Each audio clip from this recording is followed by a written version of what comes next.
This week we've been talking about the need to discipline a child. Yes, the need to discipline a child. And I actually agree to the fact that disciplining a child is an act of love.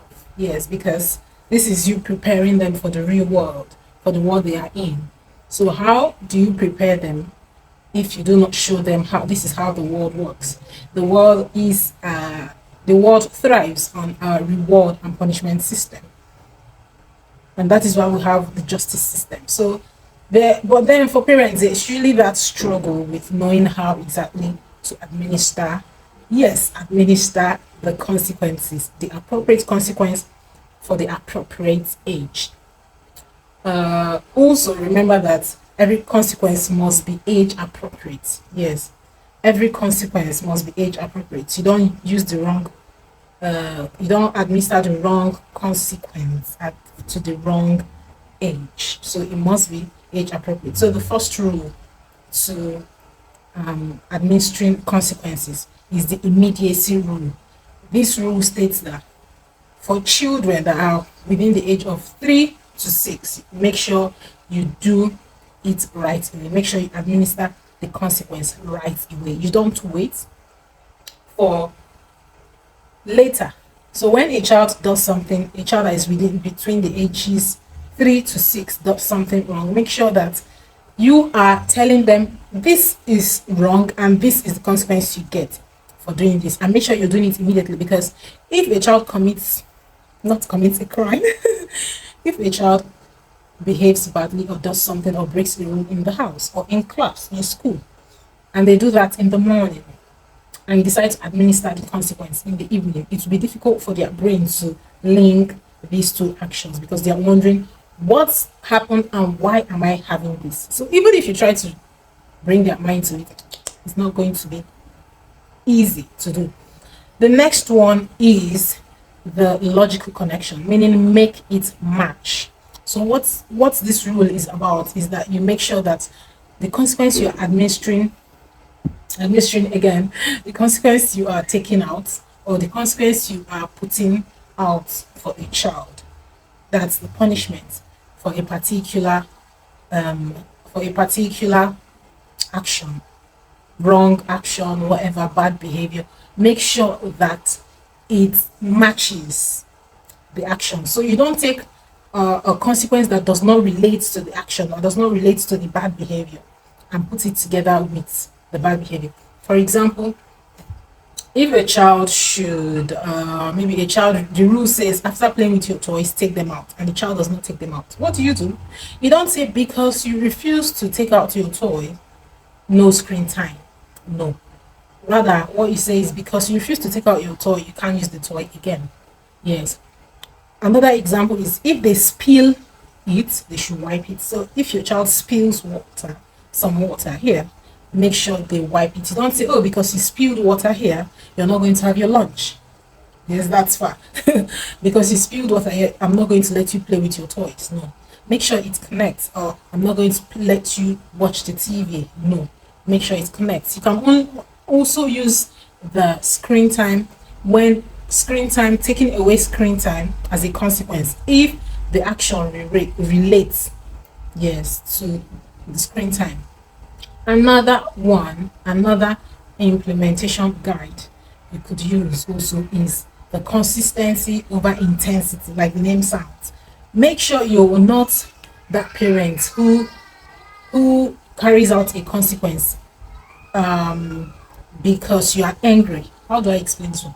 Make sure you're not that parent who carries out a or waits for when a particular a particular action or behavior has accumulated, and then you now carry out one consequence and carry it out so heavily and so intensely. Make sure there's consistency. Make sure you just pick a simple small consequence that you follow and carry out over time gradually, rather than having that consequence and not administering it and not carrying it out and not having your child get punished using that consequence until a particular time where you then do it heavily or even find something harder. For example, let's say your child your child does something wrong and then you don't punish them, you wait another day and wait another day, and they keep committing the same offense, the same thing again and again, and after maybe after 5 days or doing it 5 times, then you pound on them. The rule of consistency over intensity says no, because what is happening is that you're teaching your child that it is not about what they have done, rather it is about how you feel. Yes, it is not about what they have done, the wrong they have done, rather it is about how you feel per time that determines if you're going to punish them or not. So at this point, what's going to be happening is that your child will become scared of you and of your mood. So they are watching your mood because they know that you're not going to be punishing them because of what they have done. You're going to be punishing them if you're angry, if you're fed up, if you're pissed, if you whatever. So it's your mood they're going to be watching. Yes, because they know, oh, on a day you're excited, you're happy, and you're gay, you're not going to punish them. Yes, even if it's the same action, even when it is the same action.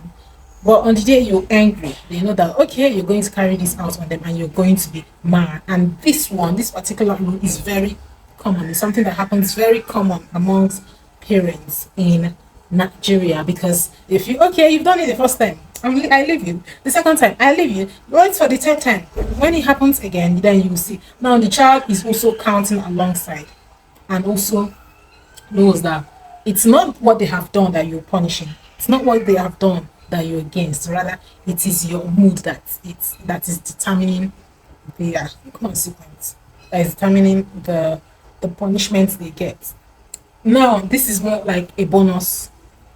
Excuse me. This is more like a bonus point. This is something I do as a teacher when I want to set the rules or and the consequences. So let's say call this the consequence chart. When I want to set it, what I do is I get every child involved. I let you know, okay, for someone who uses the toilet and does not close it behind, doesn't close it when they are leaving, what should we choose as a consequence? What should we do to them? All of us in the class, we unanimously agree that okay, this is what we're going to do.